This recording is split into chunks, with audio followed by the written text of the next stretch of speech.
Kicking off the first trading day of this new week, the Nasdaq is down 1.26%, S&P 500 down about 0.5%, and the Dow Jones Industrial Average down just 0.05%. We have some news to go over, some good, some bad. We do have a big day tomorrow coming with Fed Jerome Powell, and potentially what he could say is going to drive the markets one way or the other. Now, to put this into context on how much carnage that we have really seen in the markets as of recently, this was just reported by Bloomberg that $11 trillion has been wiped out, and the worst losing streak for global stocks since the 2008 financial crisis per Bloomberg. And it's crazy to see this kind of value that has been wiped out in a very short amount of time, even relative to the bond market that is actually down more than the S&P 500 year to date.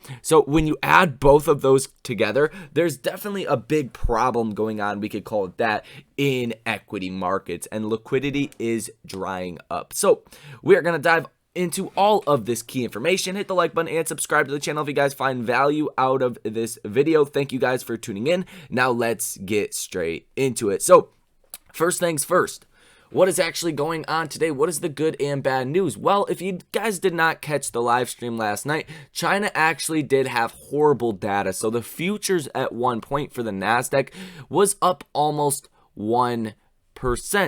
And then that completely flipped. And then we were down almost 1% heading into trading today. That was because China's retail sales came in at negative 11.2% year over year. So what does that mean? It means the Chinese economy is dramatically slowing down. This was 6 percentage points worse than what we had initially expected. So we already thought it was going to be bad, but the fact it came in 6 percentage points worse, or double as worse as what we expected, is not such a great thing. And why the markets are kind of freaking out a little bit more than usual comparatively to a normal time in the markets, when the markets probably wouldn't care all too much, is because we have our retail sales coming tomorrow at 7:30 in the morning. So I think that's going to hold a little bit more weight to potentially what our retail sales data looks like. If that is strong, it could actually mean a very bullish market for tomorrow. But besides retail sales, you really don't have any other big data points that are coming out. Like I've said a couple times now, you do have real estate data throughout this week, pending home sales, existing home permits, things like that, which could move real estate stocks. But you do have Fed Jerome Powell that speaks, I believe, at about 10 a.m. tomorrow. It's not actually scheduled here on Trading Economics, but he does give like an interview, I believe, with Bloomberg tomorrow at about 10 in the morning. So roughly around that time, you'll probably see the markets reacting to whatever headlines Fed Jerome Powell says. If he does take this opportunity to potentially pivot and say, hey, they might slow down, that could be very bullish. Obviously, I'm not going to hold my hat to that because we have not seen that reflected in inflation data, and I would be very surprised, so would the markets be very surprised, if he did make a dovish turn. At the same time, if he becomes even more hawkish in this interview and he's talking about balance sheet reduction more, he's talking about essentially raising rates past neutral more than he already has, then it's going to be a bad thing for the market. So tomorrow is going to be an important day for those two factors. Now, a lot of people are screaming from the rooftops to buy puts that this is basically going to be a Great Depression, which I'm not here to argue that it will or it will not be. There's a lot of differences from Great Depressions and what happened then and 2008 financial crisis comparatively to what we see now. Long story short, we don't have the same level of systemic risk. Like, banks are not going bankrupt like they were during 2008. If there was ever a time to think the financial system was going to collapse, it was definitely during that time. And a lot of people did think the financial system was going to collapse because it pretty much almost did. Now, at the same time, you guys got to realize that a lot of value has been wiped off the face of the stock market. As of December 31st, 2021, the U.S. equity market value was sitting at about $53.36 trillion. Well, we have lost $11 trillion in value as per Bloomberg just since the start of this sell-off. Now, if you look at the bond market as well, the bond market of as of 2021 was valued at about 119 trillion worldwide, 46 trillion for the US market. And this number can obviously vary. This says 46 trillion. Some numbers are going to be a little bit higher, and there's actually a lot more trading volume in bonds. It says it dramatically exceeds stock market volume with nearly 700 billion in bonds traded on a daily basis. Well, what has actually happened in the bond market? Well, if you look up TLT year to date, that stands for the 20-year Treasury. It hasn't been pretty. This is the worst start to the bond market in a very long time, down about 20%, whereas the S&P is only down about 16% last I checked year to date. So the bond market is larger, but it's also gotten even more destroyed. So you've lost 11 trillion in the stock market out of 53 trillion. That's a lot of money to basically just evaporate, right? Or go to the hands of the shorts or people that bought puts. Whatever terminology you want to put there is fine with me, and I really don't care about that. But the bond market is also getting destroyed. So at this point, you've priced in a lot of bad news. So I personally think we did hit a short-term bottom just the other day when we did hit 385. Until we see fundamentals actually deteriorate, or the situation getting worse, a whole lockdown in China, or potentially Russia attacking Finland or Sweden, or a nuke or something along those lines, you pretty much have everything else priced in my personal opinion. Now you need to see if that's going to materialize, right? If over 50% of the NASDAQ 100 stocks are down over 50% from their peak, most of them at 52-week lows, if not all of them at 52-week lows, with the NASDAQ still being down dramatically, then you've priced in growth slowing down. You've priced in a recession. You've priced in COVID lockdowns in China. You've priced in the war in Ukraine and what that is going to do to inflation. Anything else that is not priced in, that's what could potentially move the markets in an even bigger way. But until that happens, the NASDAQ's down 25.58%. I think it's going to be pretty hard to tank us even more than that. All things considered, and how much pricing in we have actually done. Like, the markets are so far ahead of the Fed as far as pricing things in, it's absolutely ridiculous. The Fed has raised 0.25%, they have raised 0.5%, but the markets have raised about 2%. About 450 basis points back to back to back. You can see this reflected in the 10-year Treasury bond, that the yield has just absolutely went parabolic, sitting close to about 3%. This is a very historic move up in bonds. So you've done a lot of pricing in a very short amount of time. It does not surprise me that you kind of see a mixed bag as well today. It's some stocks are doing okay, some stocks are not. Stocks that had good earnings, it looks like they are doing pretty decent for the day. Now, at the same time, you guys got to realize that the markets right now are going to be volatile for a very long amount of time. Like, to see 2% positive, 2% negative, 3% positive, 2% negative, just back to back, just ping-ponging around these ranges on the S&P.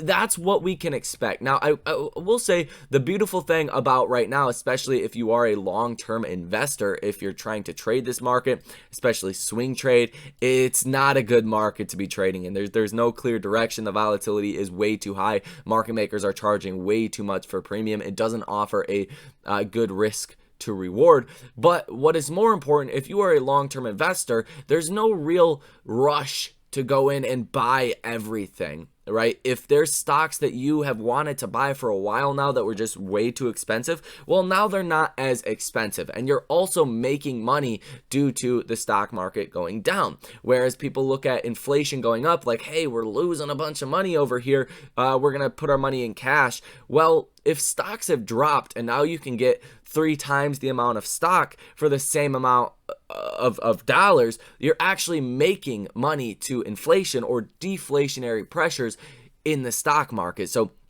long story short, it's a great time to buy the dip, but I think the dip is going to stay dipped for quite a while. I don't think it's going to be like a pandemic response. The Fed came in and saved the day, or I don't think it's going to be like a 2018 Fed response as well, where you just see a V-shaped recovery. Both of these last 2 crashes it's going to be a little bit different until the Fed does come in and eventually pivot and start accommodating the markets again. So you can build out really big positions, and then ultimately, I don't know if it's 6 months from now or 2 years from now, but when the Fed does pivot and the markets do go back up and hit new all-time highs, that's where you are going to make all of the money for yourself and your family. So this should really be the acquiring stage, to acquire as much as possible, but you're going to have some time to buy into things. So I wouldn't go all in right now, but definitely to start buying positions in a lot of these stocks, go a la carte with it. That's personally what I am going to be doing, buying some AMC, buying some DraftKings, buying some Square, some PayPal, right? Some SoFi, buying your favorite companies for massive discounts comparatively to even 5 months ago. Like, the discounts are there nonetheless. Now let's talk about what is going on with AMC stock intraday. AMC only down about 1.35% as of right now, doing a little bit better than the Nasdaq, or at least equivalent to the Nasdaq. Well, Nasdaq is only down about 1% right now, so a little bit worse. We'll see if AMC and the broad markets do continue to go up. But nonetheless, we are still above $10 per share. We are sitting at $11.65 per share. So that is obviously a great sign. You want to see if we can hold up support around 10. Ultimately, we want to break out above 13, break out above 15, and that should be a solid level of support again. We've seen a lot of support over the last 5 months. Around $15, finally broke under it, and then we broke all the way under 10. Now we've retraced a little bit. We want to see if we can go back up above 15. It's going to be a decent level of resistance, though. Long-term support levels tend to turn into resistance levels once you break under them, and then remain support levels eventually when you break above it. So hopefully that made some sense. If we do see a big rally, if Fed Jerome Powell does say something markets really like, then you got to watch 1728 and 1860. Those are the 50 and 100 day moving averages. MACD extremely bearish, ready for a good old bounce. And I think we're one catalyst away from really seeing a monstrous rally in AMC stock, given the liquidity levels that we are currently at. I mean, it's not pretty out there. Not at all. As far as the RSI, still extremely oversold. Still looking for a bounce, but earnings were good, but we don't really have any huge groundbreaking catalyst to go over. I will say that AMC stock does not tend to perform well the following couple of days after earnings, but they do tend to perform well over the next 2 to 4 weeks after earnings, or just say 2 to 6 weeks after earnings. We tend to rally about 75-80% of the time. So we'll see if that trend does continue to play out, but obviously no guarantees there. Now, as far as the Ortex data, you're looking at about 21.62% short interest of free float, cost of bar max of 4.33%, utilization of 100%, and days to cover is sitting at 3.13. So that, shorts, they're not taking a break. They're continuing to short AMC. They're continuing to short the broad markets. This bounce, call it that. I guess it's not really much of a bounce, but I guess it's something. It's really just an opportunity for shorts to load up on these short positions again. You have yet to see a higher day of return shares relative to borrowed shares. The borrowed shares are always higher. Short interest continues to climb day in and day out at our highest levels that we have seen in quite a while now. You got to go back to January to actually see levels of short interest that were even this high, and really before that you got to go back to May of 2021 before the June rally to see short interest higher than 21.62%. So I'm honestly very bullish by what we're seeing. I'm bullish by the lower levels of liquidity, and I am bullish about all of the shorts that shorts are actually taking on via options, via actually shorting the stock. And that's something that I want to make a point of pointing out here in this video, as well as what I usually like to point out as well, that essentially when the market makers have to go out and short stock because there's a bunch of puts going on to the option chain, it's not reflected in the short interest. So I would argue there's at least 10 to 20% additional short interest of free float that is sold short just due to all of the put options that are on the option chain. And it works the same way as shorts covering when those market makers have to go out and de-hedge those shorts. When the stock price does eventually go up, it acts as a lot of buying power to potentially push the stock up to really high levels. And we're looking at 7 orders totaling $2.57 million, positive order value of 67%. Yesterday, Friday's positive order value was 96%, 21 orders totaling $1.78 million. So you're definitely looking at, pretty positive order values today, and that's very interesting in the grand scope of things. A lot of puts, lots of calls for a lot of money. Each individual order that are coming through. A lot of these orders are well over $100,000 per single order. So that is pretty much that. Trading economic calendar. Like I said, those two important things tomorrow.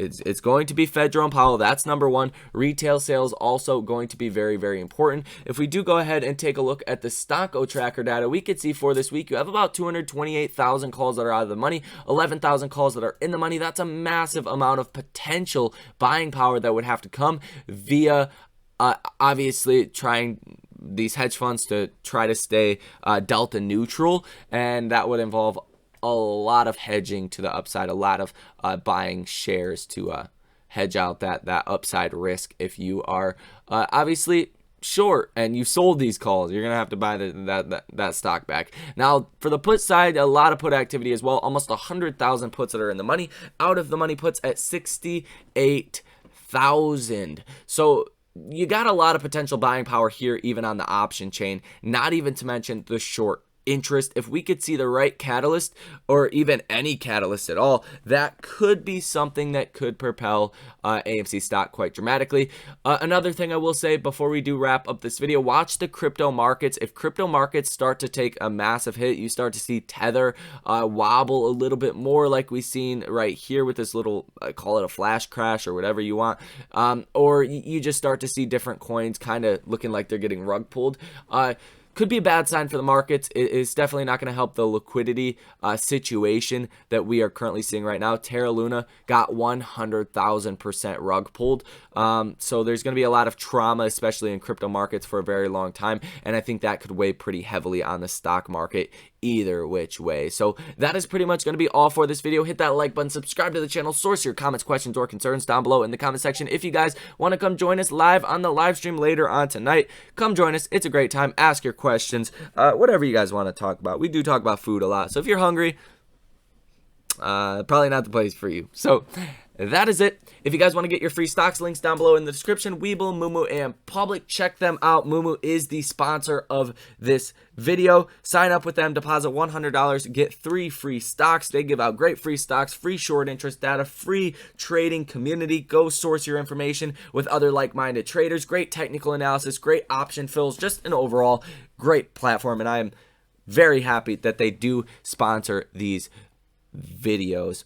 As well as that, if you guys want to come trade with me live in real time, link down below in the pinned comment to do so for that one. So thank you guys for watching, and I will see you in the next one.